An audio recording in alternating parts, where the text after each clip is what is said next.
Bismillahirrahmanirrahim. Assalamualaikum warahmatullahi wabarakatuh.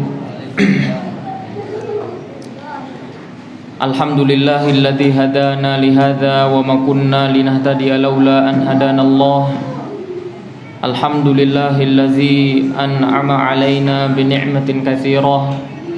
Wassalatu wassalamu ala asyrafil anbiya'i wal mursalin Nabiyyina Muhammadin wa ala alihi wa ashabihi wa man tabi'a bihudahu amma ba'd.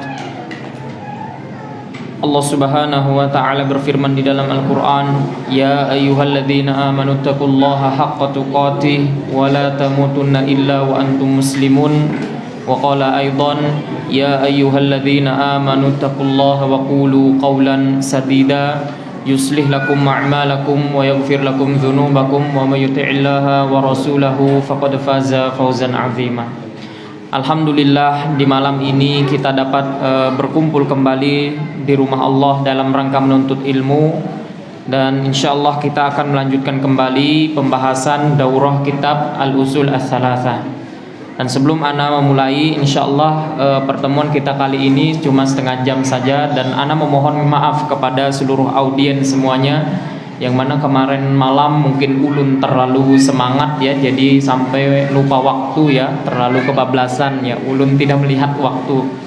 Jadi ana memohon maaf. Dan jadi insyaallah pada malam hari ini kita sampai jam 9 saja insyaallah, tidak lama insyaallah.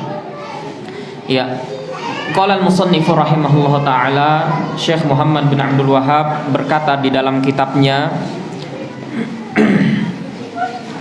beliau berkata di dalam kitabnya, ya, al-khaliqu li hadhil asya, berkata Imam Ibnu Katsir rahimahullah ta'ala, al-khaliqu li hadhil asya huwal mustahiqqu lil ibadah, yang menciptakan semua ini adalah yang berhak untuk diibadahi.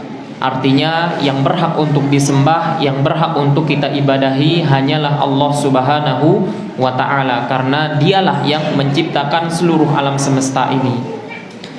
Kemudian Syekh Muhammad bin Abdul Wahhab beliau melanjutkan di dalam kitabnya, beliau mulai menyebutkan beberapa jenis ibadah, mau ibadah zahirah yang nampak ataupun ibadah batinah, yang mana ini adalah yang berkaitan dengan keimanan kita kepada Allah Subhanahu wa ta'ala. Beliau berkata jenis-jenis ibadah yang diperintahkan Allah Subhanahu wa ta'ala adalah Islam. Islam ini kalau kita melihat dari segi rukun-rukunnya adalah ibadah yang cenderung dia itu zahirah, yang nampak, seperti kita bersyahadat, mengucapkannya, salat, kemudian puasa, kemudian haji. Nah, ini semuanya ibadah yang zahirah. Kemudian juga yang termasuk daripada ibadah yaitu iman. Ini adalah ibadah yang batinah, yang tersembunyi, yang tidak nampak, yang ma'nawi sifatnya. Seperti kita beriman kepada Allah, itu adalah keyakinan kita. Kemudian yang terakhir juga jenis ibadah itu adalah al-ihsan. Dan ihsan ini adalah tingkatan yang paling tinggi di dalam agama kita, sebagaimana yang disebutkan definisinya oleh Nabi kita Muhammad SAW. Ihsan ini adalah engkau menyembah kepada Allah seakan-akan engkau melihatnya di hadapanmu. Tapi jikalau engkau belum bisa melakukan hal itu, maka ketahuilah bahwasanya Allah itu adalah melihat dirimu. Nah, ini adalah tingkatan yang paling tinggi di dalam agama kita. Dan juga yang termasuk daripada ibadah kepada Allah Subhanahu wa ta'ala seperti berdoa, meminta kepada Allah Subhanahu wa ta'ala, khauf, adanya rasa takut kita kepada Allah, roja, berharap, tawakal, menyerahkan urusan kita kepada Allah, dan juga raqbah, berharap, ya, misalnya berharap kita amalannya diterima oleh Allah Subhanahu wa ta'ala. Dan juga rahbah, cemas, misalnya amalan kita itu ditolak oleh Allah Subhanahu wa ta'ala. Kemudian juga khusyuk, kemudian juga khasyah, kemudian juga inabah, bertaubat kepada Allah, isti'anah, meminta pertolongan, dan juga isti'adzah, meminta perlindungan. dan juga istighatsah, meminta pertolongan di saat kala kita di dalam keadaan genting. Kemudian juga menyembelih, bernazar, dan ibadah-ibadah yang lainnya. Banyak sekali jenis ibadah, maupun dia ibadah yang zahirah ataupun yang batinah sifatnya. Nah, di sini sang pengarang menyebutkan ya, dan ibadah-ibadah lainnya yang diperintahkan oleh Allah Subhanahu wa taala secara keseluruhan. Nah, artinya semua ibadah ini tidak boleh kita memalingkannya kepada selain Allah Subhanahu wa taala. Mau kita berdoa, mau kita khauf, takut, mau kita roja dan sebagainya, itu tidak boleh kita memalingkannya kepada selain Allah Subhanahu wa taala. Kemudian di sini, dan dalil daripada wajibnya kita beribadah kepada Allah Subhanahu wa taala, Allah berfirman di dalam surat Al-Jin ayat yang ke-18, wa annal masajida lillahi fala tad'u ma'allahi ahada. Dan sesungguhnya masjid-masjid adalah milik Allah, maka janganlah kamu berdoa kepada seorang pun bersama Allah Subhanahu wa taala. Artinya dikala kita berdoa itu harus kita berdoa hanya kepada Allah Subhanahu wa taala, dan tidak boleh kita menyamakan atau khususnya di dalam kekhususan ketuhanan yang mana itu hanya milik Allah, itu tidak boleh kita menyamakannya hak-hak Allah itu dengan hak selain Allah Subhanahu wa taala. Kemudian di sini dijelaskan, barang siapa yang memalingkan satu saja ibadah tersebut kepada selain Allah Subhanahu wa taala, maka dia adalah dihukumi sebagai orang yang musyrik dan kafir, atau dalam tanda kutip batal keislamannya. Dan dalilnya yang menunjukkan ketika orang melakukan kesyirikan, dalil yang menunjukkan ini membatalkan keislamannya adalah firman Allah Subhanahu wa taala di dalam Al-Qur'an, "Wa man yad'u ma'allahi ilahan akhar la burhana lahu bihi fa inna ma hisabuhu 'inda rabbih innahu la yuflihul kafirun." Yang artinya, dan siapa saja yang menyembah Tuhan yang lain di samping Allah Subhanahu wa taala, selain Allah Subhanahu wa taala, padahal tidak ada suatu dalil pun baginya tentang itu, maka sesungguhnya Allah lah yang akan menghitung amalannya. Sesungguhnya orang-orang yang kafir itu tidak akan beruntung. Surat Al-Mu'minun ayat yang ke-117. Artinya di sini siapa saja yang berdoa kepada selain Allah Subhanahu wa taala, yang mana dia itu tidak ada bukti, tidak ada dalil yang menunjukkan bolehnya kita beribadah kepada selain Allah, maka dia itu dihukumi sebagai orang yang batal keislamannya. Kemudian di sini mulailah dirincikan dalil-dalil daripada jenis-jenis ibadah tadi, seperti berdoa, raghbah dan sebagainya, khauf, tawakal, adzabhu, nazar, semuanya sekarang mulai akan dirincikan. Dan kaidah kita di dalam ibadah, nah ini dicatat semuanya Bapak dan Ibu.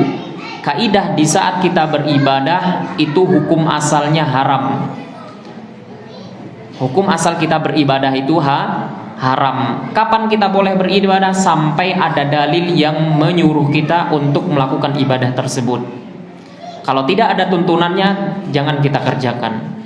Karena di dalam masalah ibadah itu sifatnya tauqifiyah namanya. Harus berlandasan amalan ibadah itu sesuai dengan dalil. Kalau tidak ada dalilnya, tidak boleh kita mengerjakannya. Makanya akidah Ahlus Sunnah itu sebenarnya sangat mudah sekali kita fahami, sangat simpel sekali. Ada dalil kita kerjakan, ada perintah kita jalankan. Tidak ada, tidak usah kita mengerjakan. Maka sangat mudah sekali di dalam hal ibadah. Maka hukum asal kita beribadah itu adalah haram. Kapan dia menjadi boleh? Sampai ada dalil yang memerintahkan kita untuk melakukan ibadah-ibadah tertentu. Makanya disinilah kalau kita melihat dalil ini, kebanyakan dari saudara kita sesama muslim itu, kenapa mereka banyak melakukan perkara-perkara baru di dalam ibadahnya? Karena mereka tidak berlandasan kepada dalil-dalil syar'i. Mereka itu cenderung senang berbuat ibadah-ibadah baru, yang mana hal ini malah kita menyelisihi sunnah Nabi kita Muhammad sallallahu alaihi wasallam. Maka ini kita harus berhati-hati di dalam hal ini. Ya, di sini mulai disebutkan di dalam hadis Nabi sallallahu alaihi wasallam Nabi sallallahu alaihi wasallam bersabda, ad-du'a'u mukhul ibadah. Doa adalah inti sari daripada ibadah tersebut. Kemudian juga Allah Subhanahu wa taala berfirman, wa qala rabbukum ud'uni astajib lakum innal ladzina yastakbiruna 'an ibadati sayadkhuluna jahannama dakhirin. Dan Tuhanmu telah berfirman, berdoalah kepadaku maka niscaya akan kuperkenankan, akan kukabulkan doamu. Sesungguhnya orang-orang yang merasa angkuh dari berdoa kepada Allah Subhanahu wa taala, dari beribadah kepada Allah, maka Allah akan memasukkan mereka ke dalam neraka jahanam dalam keadaan hina.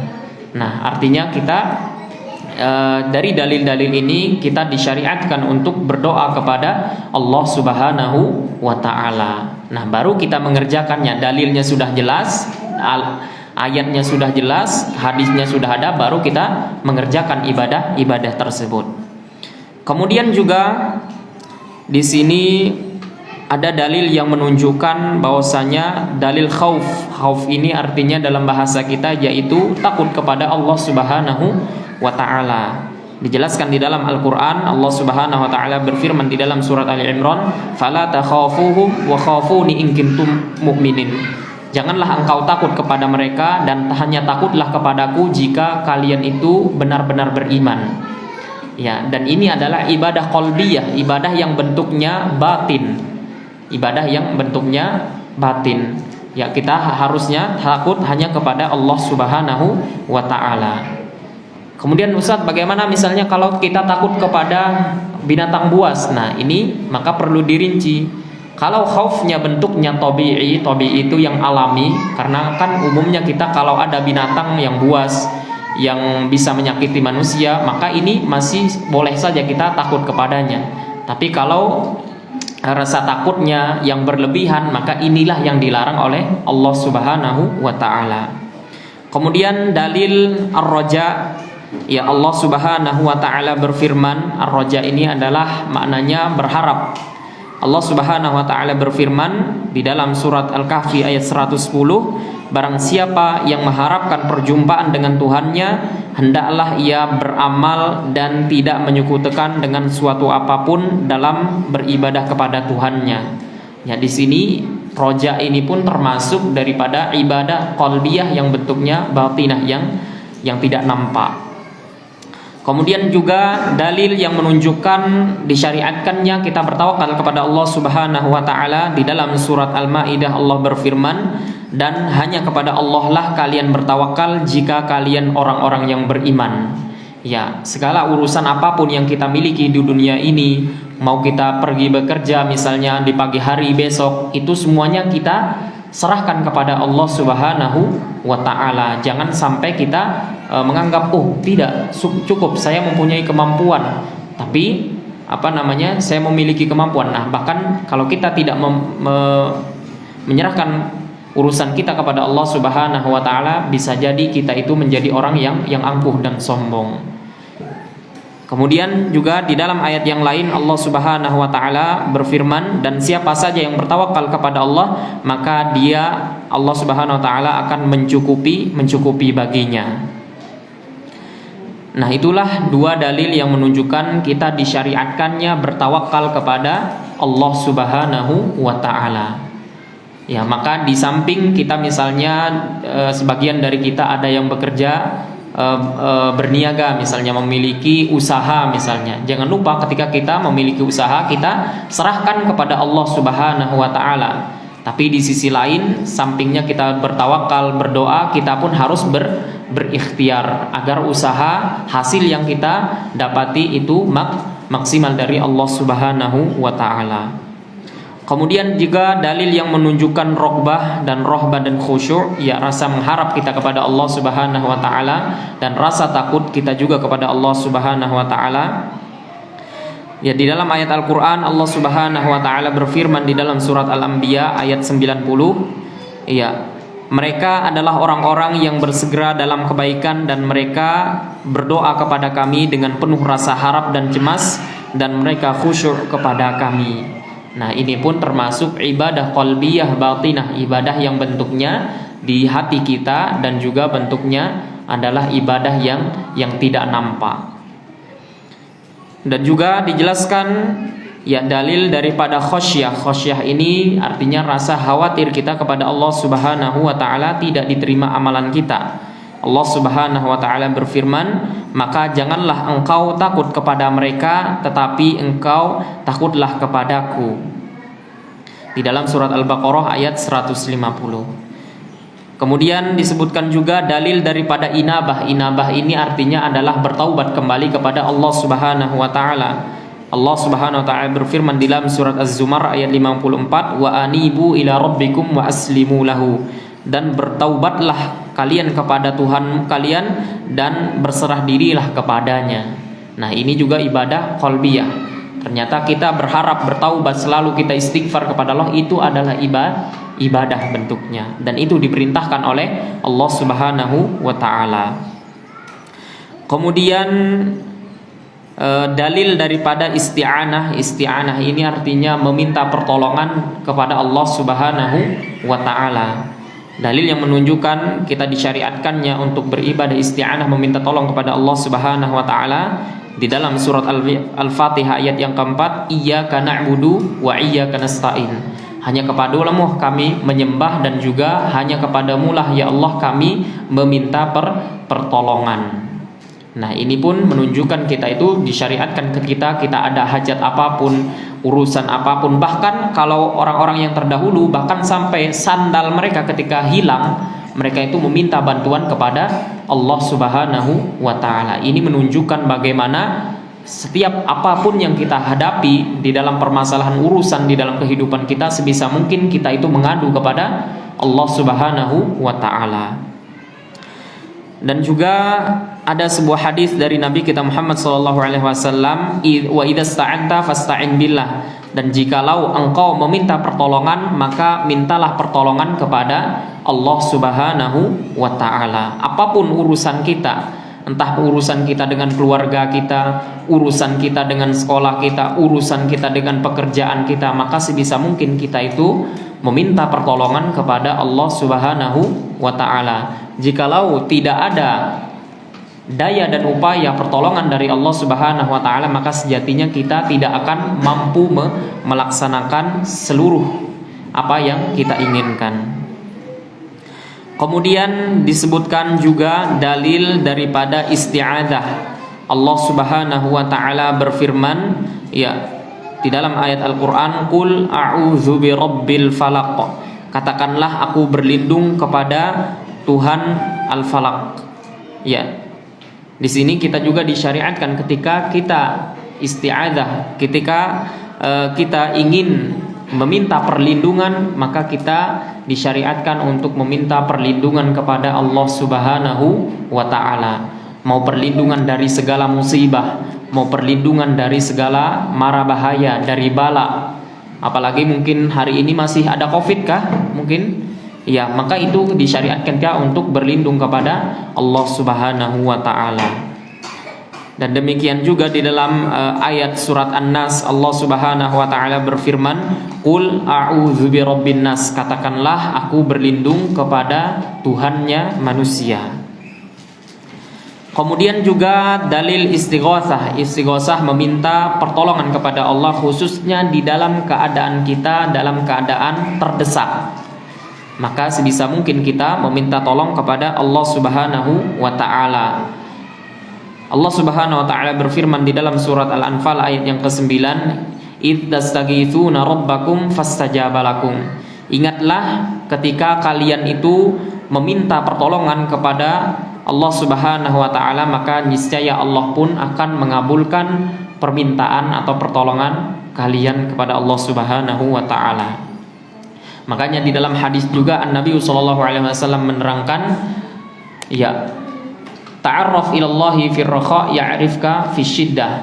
Jadi ketika kita dalam keadaan bahagia, senang, renggang, santai, itu sebisa mungkin kita mengingat kepada Allah Subhanahu wa taala. Banyak kita istighfar, banyak kita meminta ampun, banyak kita berdoa, banyak kita mengucapkan tahlil, tahmid dan sebagainya, tasbih. Nah, nanti apa efek sampingnya dari ini? Apa yang akan kita dapatkan? Kata Nabi sallallahu alaihi wasallam, ta'arraf ilallahi fir raha ya'rifka fisyiddah. Nanti ketika kita dalam keadaan terdesak, dalam keadaan genting, dalam keadaan di mana mungkin kalau kita berpikir tidak akan mampu, mustahil bagi seorang manusia itu bisa membantu kita, maka disitulah akan datang pertolongan dari Allah Subhanahu wa ta'ala. Dan itulah makna daripada ketakwaan kita kepada Allah Subhanahu wa ta'ala. Ya, demikian ketika Allah Subhanahu wa ta'ala menjelaskan di dalam ayat Al-Qur'an, ya waman yattaqillaha yaj'al lahu makhraja. Siapa saja yang bertakwa kepada Allah, maka Allah akan beri jalan keluar baginya. Wa yarzuquhu min haitsu la yahtasib. Dan Allah akan beri kepada dia anugerah rizki dari jalan yang dia tidak sangka-sangka. Mungkin kalau kita pikir mustahil bagi seorang manusia melakukannya, tapi bagi Allah Subhanahu wa taala itu tidak ada hal yang mustahil. Kemudian di sini dalil dari sunnah yang menunjukkan kita disyariatkan untuk meminta bantuan kepada Allah Subhanahu wa taala. An-Nabi sallallahu alaihi wasallam yang tadi bersabda, ta'arraf ilallahi fir raha ya'rifka fisyiddah. Ingatlah Allah dikala kita senggang, dikala kita bahagia, maka niscaya Allah pun akan membantu menolong kita dikala kita dalam keadaan terdesak. Kemudian di sini mulailah disebut dalil yang menunjukkan menyembelih itu adalah termasuk dari ibadah kepada Allah Subhanahu wa taala, dan tidak boleh kita memalingkan atau menyembelih kepada selain Allah Subhanahu wa taala. Nabi sallallahu alaihi wasallam bersabda, la'anallahu man dzabaha li ghairillahi. Allah melaknat orang yang menyembelih kepada selain Allah Subhanahu wa taala. Dan juga dalil yang menunjukkan dari Al-Qur'an disebutkan oleh Allah Subhanahu wa taala di dalam surat Al-An'am ayat 163. Allah Subhanahu wa taala berfirman, "Qul inna salati wa nusuki wa mahyaya wa mamati lillahi rabbil alamin." Katakanlah, sesungguhnya salatku, sesembelihanku, hidupku, matiku hanya untuk Allah Subhanahu wa taala, Tuhan semesta alam. Tidak ada sekutu baginya.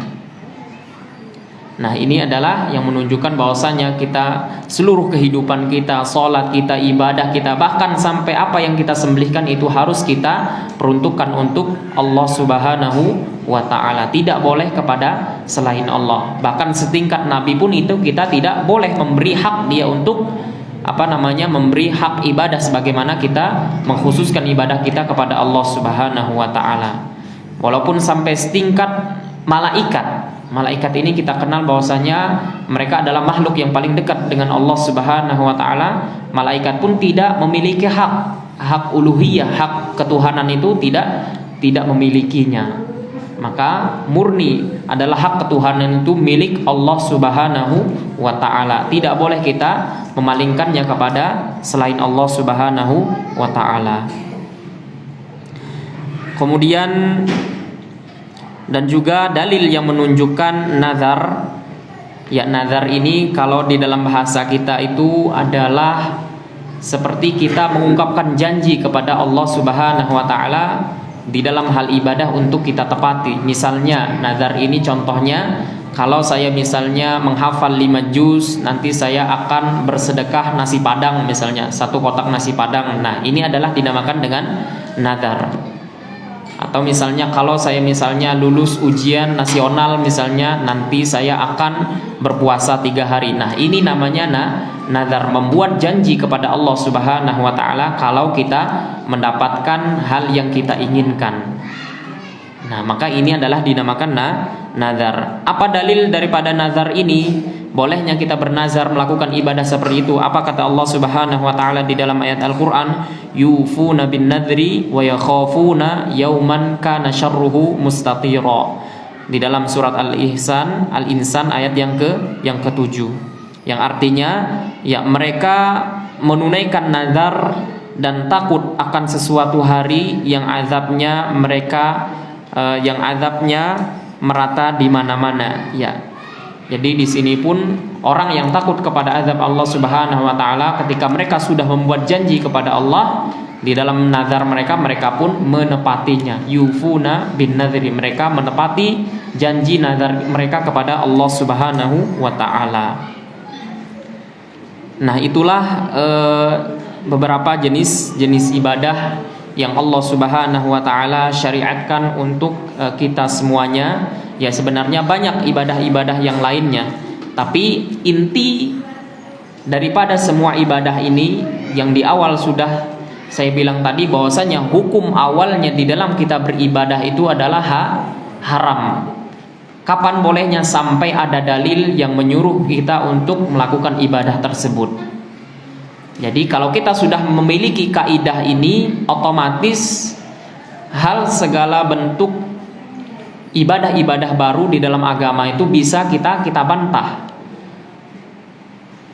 Ibadah apapun yang baru yang tidak pernah dilakukan oleh Nabi Shallallahu Alaihi Wasallam atau yang tidak ada tuntunannya, maka itu amalannya akan tertolak di sisi Allah Subhanahu wa taala. Makanya Nabi Shallallahu Alaihi Wasallam bersabda di dalam hadisnya, "Man amila amalan laisa alaihi amruna fahuwa raddun." Siapa saja yang melakukan sebuah amalan yang amalan itu tidak ada tuntunannya dari kami, maka dia itu akan tertolak. Nah, dari sini bisa kita simpulkan bahwasanya hukum daripada ibadah itu hukum asalnya haram, tidak boleh kita lakukan. Kapan bolehnya? Sampai ada tuntunannya dari Allah Subhanahu wa taala atau dari Nabi kita Muhammad sallallahu alaihi wasallam. Jadi sangat simpel sekali akidah Ahlus Sunnah wal Jamaah ini, sangat mudah kita fahami. Sangat mudah sekali. Ini adalah permasalahan yang paling mendasar, kaidah mendasar yang harus kita ketahui. Jadi semisal nanti orang adakan ibadah baru, bisa kita tanya saja, apa dalilnya? Sudah adakah dalilnya? Maka kalau dia tidak bisa menyebutkan, maka kenapa kita harus melakukannya? Ya, maka sangat mudah sekali kita untuk mematahkan hujah-hujah atau untuk membantah hujah-hujahnya orang-orang yang gemar melakukan atau mengadakan ibadah baru di dalam agama Islam. Nah, maka hal ini sangat mudah bagi kita untuk untuk membela sunnah-sunnah Nabi kita Muhammad Sallallahu Alaihi Wasallam, dan juga melenyapkan segala bentuk bid'ah yang khususnya yang ada di dalam agama Islam. Nah, kemudian mungkin ada orang yang akan berkata, Ustadz, misalnya bid'ah itu kan yang tidak pernah dilakukan oleh Nabi. Nah, di zaman Nabi itu kan tidak ada HP kayak zaman kita hari ini, tidak ada mobil, tidak ada pesawat. Nah, itu bagaimana Ustaz? Berarti kalau kita pergi haji kita jalan kaki aja, kita pakai unta saja. Nah, ini salah kaprah ini. Ini adalah salah kaprah, dia itu salah faham.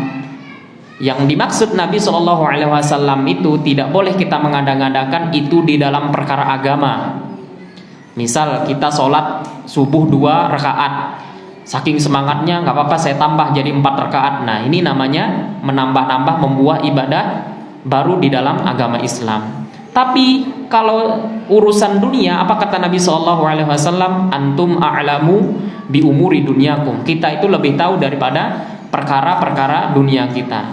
Jadi kayak HP apa sekarang yang modern, itu semuanya wasilah. Tapi ibadahnya berubah atau tidak? Tidak.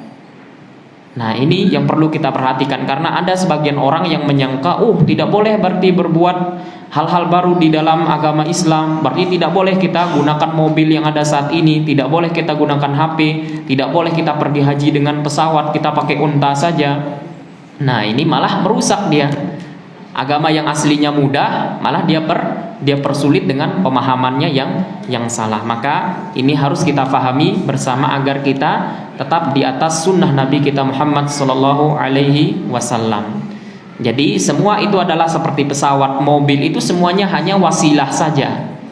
Tapi zat ibadahnya itu tidak berubah. Misalnya kita dari sini ke rumah, misalnya datang menggunakan sepeda motor datang dengan mobil. Itu semuanya sarana, itu semuanya wasilah. Tapi sholatnya berubah apa tidak? Tidak kan? 4 rakaat tetap 4 rakaat kita kerjakan sholat isyanya, atau sholat subuh kita tetap melaksanakan 2 rakaat. Nah, maka dalam urusan ibadah kalau tidak berubah maka tidak perlu dipermasalahkan. Mau kita pakai sarana apapun, mungkin Anda dari kita mungkin yang datang ke sini menggunakan mobil, mungkin pesawat pribadinya, silahkan. Maka ini semuanya adalah itu semuanya hanya sarana saja. Tapi inti daripada ibadah itu tetap sesuai dengan apa yang dilaksanakan oleh Nabi kita Muhammad sallallahu alaihi wasallam. Mungkin ini saja yang bisa dapat kita bahas pada pertemuan kali ini. Semoga apa yang kita bahas pada malam hari ini menjadi ilmu yang bermanfaat bagi kita, khususnya ketika kita membahas masalah permasalahan mendasar di dalam agama kita. Kaidah-kaidah mendasar ini akan menguatkan pondasi agama kita. Karena seperti bangunan, semakin pondasi itu diperbagus, diperkuat, dasarnya sudah kuat, maka bangunan itu akan kokoh nantinya. Semakin kita mempelajari, mendalami, kita memiliki dasar yang kuat, ya seperti yang tadi yang kita sebutkan, maka insya Allah kita akan memiliki manhaj yang kuat di dalam agama kita, di dalam tuntunan Nabi kita Muhammad sallallahu alaihi wasallam. Dan kita memohon kepada Allah Subhanahu wa taala agar kita senantiasa dikokohkan keimanan kita, khususnya kita dalam meniti sunnah Nabi kita Muhammad sallallahu alaihi wasallam. Karena ketahuilah apa kata Nabi sallallahu alaihi wasallam di dalam hadis beliau, bada'al islamu ghoriban wa sayaudu ghoriban kama bada'a. Islam ini awalnya permulanya dia itu asing di tengah-tengah manusia. Tapi nanti di akhir zaman pun dia itu akan suatu yang asing. Mungkin kita dilihat dengan pakaian seperti ini, apa orang apa ini? Nah, tapi insya Allah pada di akhir zaman nanti keimanan itu akan kembali ke kota Nabi kita Muhammad sallallahu alaihi wasallam, sebagaimana yang Nabi sallallahu alaihi wasallam kabarkan kepada kita, keimanan itu akan kembali ke kota Madinah sebagaimana ular itu akan kembali kepada sarangnya.